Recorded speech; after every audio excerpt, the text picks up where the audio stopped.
An incident involving Team 10 has a top media organization demanding an apology from the California State Parks and the owners of the San Onofre power plant. Our crew was in a public place, but police and San Onofre security demanded that we delete the video. But we didn't, and 10 News investigator Mitch Blocker wants to show it to you. Mitch?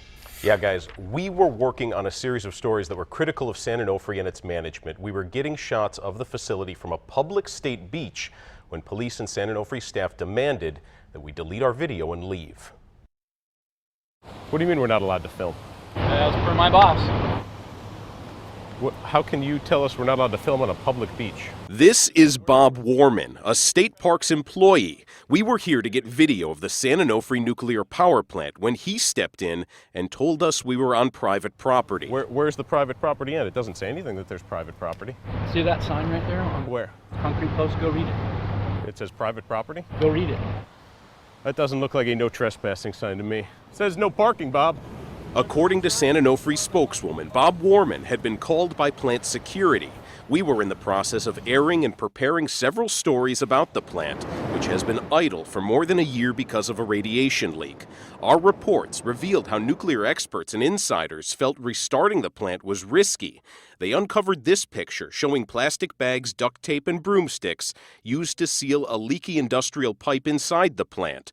We also reported on a Star Trek spoof shot in the plant's training simulator featuring senior plant managers. Hey, you need to roll somebody down here. When we told Warman we had the right to shoot on public property, he called for backup. In the distance and off camera, you can hear State Parks policeman Inyo Roca coming toward us. He immediately identified himself as a State Parks police officer. What's your name? Officer Roca. Officer Roca. Nice to meet you, sir. He asked for ID and ran a background check on our crew. As the camera rolled, it captured more than the signature twin domes of the nuclear facility. It watched a man go fishing and a woman walk her dog, all in the same spot where we had apparently been trespassing. They called us down here because they said there's people filming the nuclear generator. It's a high terrorist threat. They take it very seriously. Roca told us the FBI was being dispatched, though they never showed up. Being detained. They're going to come down here. You're going to explain your story. They're going to look at your footage. Eventually, a San Onofre employee dressed in SWAT gear told us to delete our video and leave the area.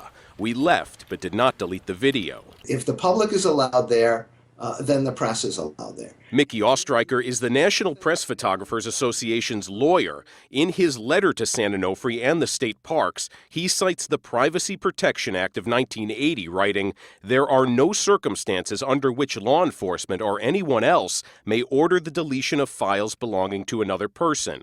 He also brought up sites like Google Earth, which provide up-close overhead views of the plant. We searched Google Earth and found this picture, snapped from nearly the same spot where we took our video. There are far too many people that think that stopping somebody from taking a picture or a recording is going to help national security, when in fact all it is undermining our constitutional rights. So far, the State Parks Legal Department has responded only in part, insisting our officers did not initiate the contact independently, that they were responding to a request from the San Onofre Nuclear Generating Station. Now, we only shot video from public property or areas we were directed to by state park staff. San Onofre owner Southern California Edison told us that their security officer responded conservatively last month when he indicated to a television crew his preference that they stop filming and delete their video. SCE's senior vice president said, "We take seriously our security responsibility to ensure that we protect public health and safety." Mitch, anyone on that beach can snap a picture. Yeah. So what happened to you? Can that happen to anyone? We have the same rights as any member of the public. So yeah, presumably it could happen to anybody. And we should mention, we are aware of the security concerns. We were taking wide shots. Our only interest was to show our audience what we were reporting on. If we wanted specific shots, as you saw, we could have simply pulled up Google Earth. And there's a lot to report on. Yeah. All right. Thank you, Mitch.